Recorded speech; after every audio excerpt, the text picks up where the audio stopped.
Hello दोस्तों, स्वागत है आपके अपने YouTube channel AS2 job cracker में। मैं आपका दोस्त आतिश सिंह लेके आ गया हूँ फिर से करंट अफेयर की क्लास। दोस्तों, उम्मीद करता हूँ आप सभी स्वस्थ होंगे तथा अपनी पढ़ाई भी सुचारू रूप से कर रहे होंगे। दोस्तों, हमारे चैनल पर बने रहने के लिए हमारे चैनल को सब्सक्राइब करें, लाइक करें तथा कमेंट करें और अपने दोस्तों में शेयर करें। दोस्तों, इस चैनल पर सीरीज चल रही हैं ज्योग्राफी की, इतिहास की और आपके संविधान की, तथा अब दोबारा से हमने शुरुआत की है ये करंट अफेयर की। दोस्तों, day to day current affair आपको मिलेगा, प्रोवाइड होगा। दोस्तों, पॉइंट ऑफ व्यू के हिसाब से प्रत्येक पॉइंट के साथ हम आपको करंट अफेयर प्रोवाइड कराते रहेंगे। दोस्तों, उम्मीद करता हूँ आप सभी हमारे चैनल पर ऐसे ही आभार व्यक्त करेंगे जैसे करते आए हैं। दोस्तों, हमारे साथ बने रहने के लिए हमारे चैनल को सब्सक्राइब करें तथा लाइक करें, कमेंट करें और अपने दोस्तों में ज़्यादा से ज़्यादा शेयर करें। तो आइए देर न करते हुए शुरुआत करते हैं अपने पहले क्वेश्चन से। पहला क्वेश्चन है, वेरी वेरी इंपॉर्टेंट है। तो पहला क्वेश्चन है दोस्तों आपका, सितंबर 2025 में कुवैत में भारत की नई राजदूत कौन नियुक्त हुई हैं? तो दोस्तों, कुवैत के अंदर जो हमारे भारत की नई राजदूत नियुक्त हुई हैं तो वो कौन हुई हैं? तो दोस्तों, वो हुई हैं परमिता त्रिपाठी जी, यानी B option is right option. ठीक है, B option is right option. ठीक है दोस्तों, आइए देख लेते हैं इसके थोड़े से पॉइंट। भारत ने कुवैत में भारत की नई राजदूत के तौर पर वरिष्ठ राजनयिक परमिता त्रिपाठी की नियुक्ति की है। ठीक है, कौन गई हैं? परमिता त्रिपाठी जी वहाँ की राजदूत नियुक्त हुई हैं। ठीक है, कुवैत के बारे में जान लेते हैं थोड़ा सा। कुवैत एक अरब देश है जो पश्चिम एशिया में स्थित है।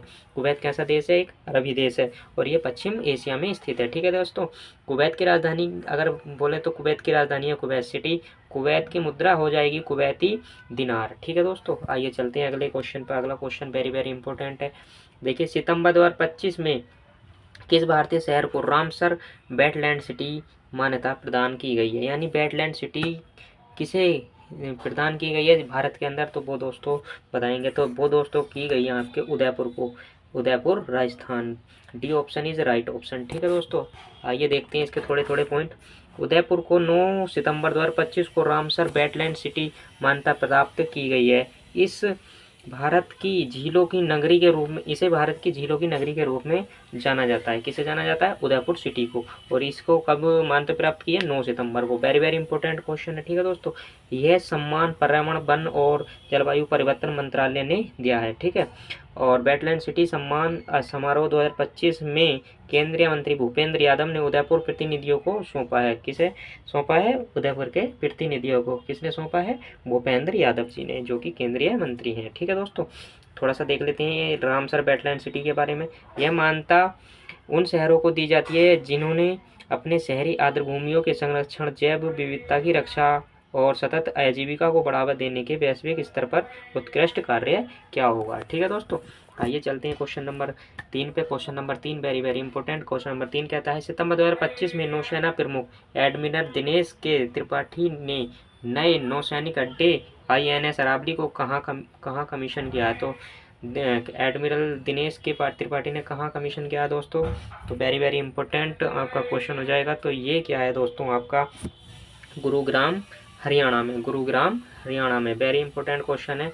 ठीक है दोस्तों, आइए देखते हैं अगले पॉइंट है इसके। नौसेना प्रमुख एडमिरल दिनेश के त्रिपाठी ने हरियाणा के गुरुग्राम में नए नौसैनिक अड्डे INS अरावली को कमीशन किया है। इस नौसैनिक अड्डे का नाम अरावली पर्वतमाला के नाम पर रखा गया। किसके नाम पर रखा गया? अरावली पर्वतमाला के। ठीक है दोस्तों, वेरी वेरी इंपॉर्टेंट पॉइंट हो जाएगा ये। ठीक है, यह नया नौसैनिक केंद्र विभिन्न सूचना एवं संचार केंद्रों को सहयोग देगा, जिससे कमांड कंट्रोल और MDA मैरीटाइम डोमेन अवेयरनेस जिसकी फुल फॉर्म हो जाएगी प्रणाली बेहतर होगी। ठीक है, अगला पॉइंट है, इससे नौसैनिक अड्डे के सबसे नज़दीकी बंदरगाह गुजरात का कांडला है, जो करीब 1148 किलोमीटर दूर है। यानी कि इस नौसेना अड्डे का जो सबसे नज़दीकी बंदरगाह है वो है कांडला, जो कि गुजरात में है, और इसकी दूरी है 1148 किलोमीटर। ठीक है दोस्तों, आइए चलते हैं अपने अगले क्वेश्चन पर। अगला क्वेश्चन वेरी वेरी इंपॉर्टेंट है। ठीक है दोस्तों, आइए देखते हैं। तो अगला क्वेश्चन है, पहले दृष्टिबाधित ब्लाइंड जिसे कहते हैं महिला T20 विश्व कप 2025 की मेजबानी कौन सा देश करेगा? तो कौन सा देश करेगा? पहले दृष्टिबाधित T20 की, वो भी महिलाओं वाले की, तो वो करेगा भारत, यानी B option is right option, B option is right option. ठीक है, थोड़े से इसके पॉइंट देख लेते हैं। पॉइंट कहते हैं पहली बार दृष्टिबाधित ब्लाइंड महिला T20 विश्व कप 2025 का आयोजन भारत में किया जा रहा है, पहली बार किया जा रहा है, याद रखना। ठीक है, वेरी वेरी इंपॉर्टेंट सवाल है। यह टूर्नामेंट 11 से 25 नवंबर 2025 तक और नई दिल्ली और बेंगलुरु में खेला जाएगा। कहाँ खेला जाएगा? नई दिल्ली और बेंगलुरु में। कब से कब तक? 11 से 25 नवंबर 2025 तक।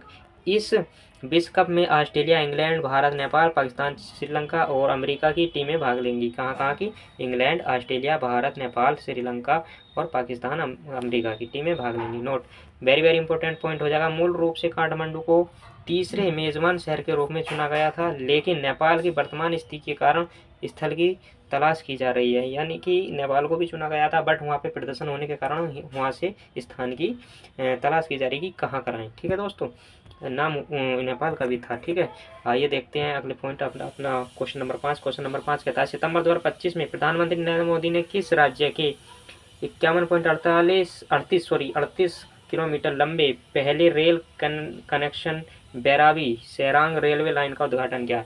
तो पहले रेल कनेक्शन बैरागी रेलवे लाइन का कहाँ उद्घाटन किया आपने नरेंद्र मोदी जी ने? तो वो क्या है? मिजोरम में। B option is right option. ठीक है दोस्तों, B option is right option. आइए देखते हैं अगले पॉइंट। पॉइंट कहते हैं प्रधानमंत्री नरेंद्र मोदी ने मिजोरम राज्य के 51.38 किलोमीटर लंबे पहले rail connection Bairabi Sairang railway line का उद्घाटन किया है। यह रेल लाइन मिजोरम की राजधानी आइजोल को भारतीय रेल नेटवर्क से पहली बार जोड़ती है। यानी कि जो ये रेलवे लाइन है, ये मिजोरम की राजधानी आइजोल को भारतीय रेलवे से जोड़ती है, वो भी पहली बार। ठीक है दोस्तों, इस रेलवे लाइन के उद्घाटन से मिजोरम, दिल्ली, गुवाहाटी और कोलकाता जैसे प्रमुख शहरों से सीधा जोड़ा जाएगा। यानी कि जो बड़े बड़े शहर हैं, दिल्ली, कोलकाता और गुवाहाटी का जैसे डायरेक्ट ये जोड़े जाएंगे इस रेल लाइन के द्वारा। ठीक है, इस परियोजना की लागत लगभग 8070 करोड़ रुपए है, जिसके अंतर्गत 48 सुरंग, 150 से अधिक पुल और भारत का दूसरा सबसे ऊंचा रेलवे पुल इस परियोजना का हिस्सा होगा। यानी कि इस परियोजना के अंतर्गत 48 सुरंगें, 150 से अधिक पुल तथा सबसे ऊंचा पुल, जो कि भारत का सबसे ऊंचा पुल, भी इसके अंतर्गत आएगा। ठीक है दोस्तों, वेरी वेरी इंपॉर्टेंट पॉइंट है। ठीक है दोस्तों, लिखते चलेंगे, आगे चलते हैं। अगला क्वेश्चन है, अगला क्वेश्चन नहीं है, पॉइंट है मिजोरम के बारे में। ठीक है, मिजोरम के बारे में देख लेते हैं थोड़ा सा। मिजोरम राज्य के बारे में, मिजोरम राज्य की स्थापना हुई थी 20 फरवरी 1987 को, राजधानी हो जाएगी आइजोल। मुख्यमंत्री हैं Lalduhoma Joram, people movement JPM party से हैं। ठीक है दोस्तों, राज्यपाल विजय कुमार सिंह जी हैं। लोकसभा सीट 1 है, राज्यसभा सीट 1 है, विधानसभा सीटें 10 हैं। ठीक है दोस्तों, मिजोरम के पड़ोसी राज्य मणिपुर, असम और त्रिपुरा हैं। ठीक है, मिजोरम के पड़ोसी देश म्यांमार और बांग्लादेश हैं। ठीक है, लोक नृत्य खुल्लम, चेराव, चेलम, जगंतलम। ठीक है, महोत्सव चापचार, कुट त्योहार, पावलकुट, एंथुनिन उत्सव। ठीक है दोस्तों, भारत के संविधान के किस अनुच्छेद के तहत मिजोरम राज्य के बारे में विशेष प्रावधान का उल्लेख किया गया? अनुच्छेद 371G में। यानी मिजोरम को जो राज्य का उल्लेख किया गया 371G में किया गया। ठीक है दोस्तों, आइए चलते हैं अगले क्वेश्चन की ओर। अगला क्वेश्चन वेरी वेरी इंपॉर्टेंट है, जो कि आपके नरेंद्र मोदी जी से संबंधित है। सितंबर 2025 में प्रधानमंत्री नरेंद्र मोदी ने भारत की प्राचीन पांडुलिपियों को डिजिटाइज कर संरक्षित करने के उद्देश्य से कौन सा पोर्टल लॉन्च किया? तो कौन सा पोर्टल लॉन्च किया पांडुलिपियों के लिए? तो वो भाई साहब क्या है? Gyan Bharatam portal. C option is right option, C option is right option. ठीक है दोस्तों, आइए थोड़ा सा इनके बारे में पॉइंट टू पॉइंट देख लेते हैं। प्रधानमंत्री नरेंद्र मोदी ने ज्ञान भारतम पोर्टल का शुभारंभ किया है। ठीक है, इस पोर्टल का उद्देश्य भारत की प्राचीन पांडुलिपियों को डिजिटाइज कर संरक्षित करने और उन्हें आधुनिक शोध तथा तकनीकी विकास को जोड़ना है। ठीक है दोस्तों, अगला पॉइंट है, यह पोर्टल भारत की लगभग 1 करोड़ से अधिक प्राचीन पांडुलिपियों को चिन्हित कर उन्हें डिजिटल रूप से संरक्षित एवं सार्वजनिक रूप से उपलब्ध कराएगा। ठीक है, यानी कि जो हमारी पांडुलिपियाँ होती थी पुराने ज़माने में, उन्हें डिजिटलाइजेशन कराएंगे। ठीक है दोस्तों, इसका ये प्रमुख उद्देश्य है। ठीक है, आगे चलते हैं क्वेश्चन नंबर 7। क्वेश्चन नंबर 7 कहता है सितंबर क्वेश्चन नंबर 7 है, सितंबर 2025 में भारतीय नौसेना को कौन सा पहला स्वदेशी 3D निगरानी रडार प्राप्त हुआ? कौन सा 3D निगरानी रडार प्राप्त हुआ है? तो दोस्तों वेरी वेरी इंपॉर्टेंट है, तो वो हुआ है C option is right option, C option is right option, Lanza and radar, Lanza and radar. आइए देखते हैं थोड़ा सा इसके बारे में।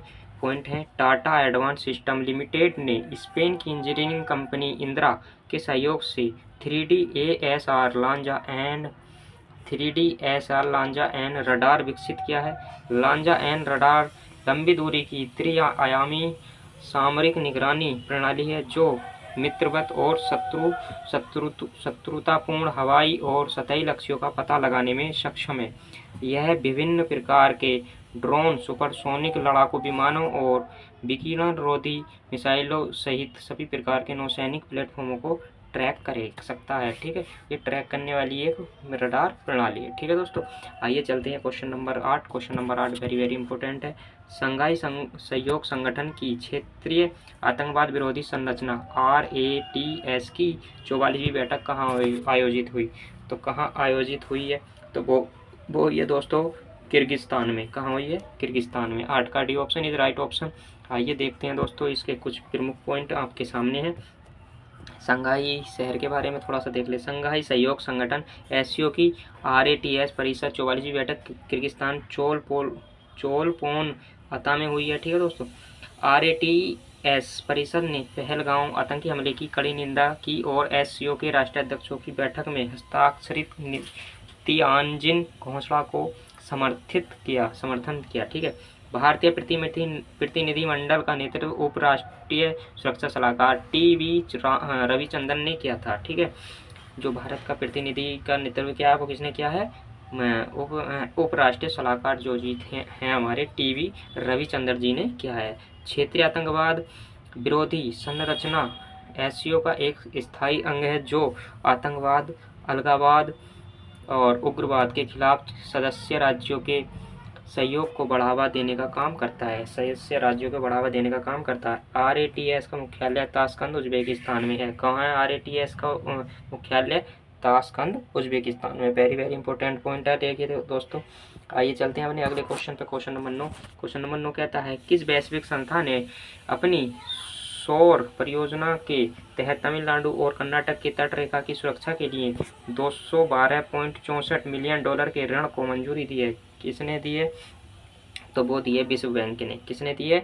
विश्व बैंक ने। यानी 9 का C option is right option, 9 का C option is right option. ठीक है दोस्तों, आइए चलते हैं अपने विश्व बैंक के थोड़े से पॉइंट को देख लेते हैं। विश्व बैंक ने तमिलनाडु और कर्नाटक की तट रेखा की सुरक्षा के लिए $212.64 मिलियन के ऋण को मंजूरी दी है। कितने ऋण को मंजूरी दी है? 212.64। यह परियोजना सौर कार्यक्रम के तहत आती है, जिसका उद्देश्य तटीय पारिस्थितिकी तंत्र संरक्षण, प्लास्टिक प्रदूषण पर नियंत्रण और तटीय समुदायों के लिए समृद्धि के अवसर प्रदान करना है। ठीक है दोस्तों, इस परियोजना से तमिलनाडु और कर्नाटक के तटीय क्षेत्र में लगभग 30,000 हेक्टेयर भूमि की रक्षा होगी और लगभग 1 लाख लोगों को रोजगार के अवसर मिलेंगे। ठीक है दोस्तों, वेरी वेरी इंपॉर्टेंट पॉइंट है ये। 30,000 हेक्टेयर भूमि की रक्षा होगी और 1 लाख लोगों को रोजगार मिलेंगे। कहाँ के? तमिलनाडु और कर्नाटक के। ठीक है दोस्तों, वो भी तटीयवर्ती है। ठीक है, आइए चलते हैं क्वेश्चन विश्व बैंक के बारे में थोड़ा सा देख लेते हैं। विश्व bank very very important point हो जाएगा आज के लिए। तो विश्व बैंक की स्थापना हुई थी हमारी 1944 में। इसका मुख्यालय वाशिंगटन DC जो कि USA में पड़ता है। इसके अध्यक्ष जो हैं अजय बंगा जी, MD और CFO जी हैं अंशुलाकांत जी। सदस्य देश 189 यानी 189। विश्व बैंक की स्थापना 1944 में ब्रिटेन वुड्स सम्मेलन के दौरान अंतर्राष्ट्रीय मुद्रा कोष IMF के साथ हुई थी। किसके साथ हुई थी? IMF के साथ। विश्व बैंक का पूरा नाम पुनर्निर्माण तथा विकास के लिए अंतर्राष्ट्रीय bank. Very very important topic है ये। विश्व बैंक का पूरा नाम हो जाएगा पुनर्निर्माण तथा विकास के लिए अंतर्राष्ट्रीय बैंक। ठीक है, आइए देखते हैं question number 10। Question number 10 very very important है। क्वेश्चन नंबर 10 कहता है, भारत के किस सरकारी मेडिकल कॉलेज या अस्पताल में प्रशिक्षण के लिए पहली बार दा विंची सर्जिकल रोबोट प्रणाली का स्थापना की है? तो दा विंची सर्जिकल रोबोट प्रणाली की स्थापना कहाँ की गई है? किस सरकारी मेडिकल कॉलेज में की गई है? तो वो की गई है एम्स नई दिल्ली। एम्स नई दिल्ली। वेरी वेरी इंपॉर्टेंट सवाल है दोस्तों। आइए थोड़े से इसके पॉइंट पढ़ लेते हैं। भारत के अखिल भारतीय आयुर्विज्ञान संस्थान एम्स नई दिल्ली में प्रशिक्षण के लिए पहली बार दा विंची सर्जिकल रोबोट प्रणाली की स्थापना की गई है। कहाँ की गई है? नई दिल्ली में। और किसके क्या नाम है उसका? दा विंची सर्जिकल रोबोट प्रणाली। ठीक, यह व्यवस्था एम्स के कौशल ई लर्निंग और टेलीमेडिसिन सेट जिसे कहते हैं के केंद्र में स्थापित की गई है, जो डॉक्टरों को देश में ही उन्नत रोबोटिक सर्जरी की ट्रेनिंग प्रदान करेगी। इससे पहले डॉक्टरों को ऐसी ट्रेनिंग के लिए विदेश जाना पड़ता था, यानी कि पहली बार अपने देश में हो रहा है। ठीक है ना, वरना अपने देश से बाहर जाना पड़ता था। ठीक है दोस्तों, आइए देखते हैं अगला question. Question number 11 important question है। लोकसभा अध्यक्ष ओम बिरला ने राष्ट्रमंडल संसदीय संघ CPA भारत क्षेत्र के 11वें सम्मेलन का उद्घाटन कहाँ किया? तो भाई साहब वेरी वेरी इंपॉर्टेंट है, एक बार और पढ़ रहा हूँ, ध्यान से पढ़ना। क्वेश्चन नंबर 11 है, लोकसभा अध्यक्ष ओम बिरला ने राष्ट्रमंडल संसदीय संघ CPA भारत क्षेत्र के 11वें सम्मेलन का उद्घाटन कहाँ किया है? तो कहाँ किया है? तो वो क्या है? सी, बंगलोर में। C option is right option. ठीक है दोस्तों, बंगलोर में क्या है? देखिए दोस्तों, इसके पॉइंट देख लेते हैं। लोकसभा अध्यक्ष ओम बिरला ने कर्नाटक के बंगलोर स्थित विधानसभा में राष्ट्रमंडल संसदीय संघ CPA भारत क्षेत्र के 11वें सम्मेलन का उद्घाटन किया। क्या कहाँ किया है? 11वें क्षेत्र का उद्घाटन CPA बंगलोर में। ठीक है, अगला पॉइंट है, सम्मेलन का मुख्य विषय विधानसभा के सदनों में वाद विवाद और चर्चाएं, जन विश्वास का निर्माण, जन आकांक्षाओं की पूर्ति, ये इसका सम्मेलन का विषय होगा। देखिए विषय के बारे में एक बार और चर्चा कर लेते हैं। सम्मेलन का मुख्य विषय है हमारा विधानसभा के सदनों में वाद विवाद और चर्चाएं, जन विश्वास का निर्माण, जन आकांक्षाओं की पूर्ति। ये वेरी वेरी इंपॉर्टेंट है दोस्तों। ठीक है दोस्तों, उम्मीद करता हूँ आप सभी को हमारी क्लास अच्छी लगी होगी। अगर क्लास अच्छी लगी हो तो लाइक करें, सब्सक्राइब करें और चैनल को शेयर करना तो भूलें नहीं दोस्तों। मिलते हैं अगली क्लास में, और बने रहने के लिए हमारे चैनल को सब्सक्राइब करें, लाइक करें। रोज़ आपको करंट अफेयर प्रोवाइड होगा और क्लासें भी आपकी नियमित रूप से चलती रहेंगी। ठीक है दोस्तों, नमस्कार, जय हिंद, जय भारत।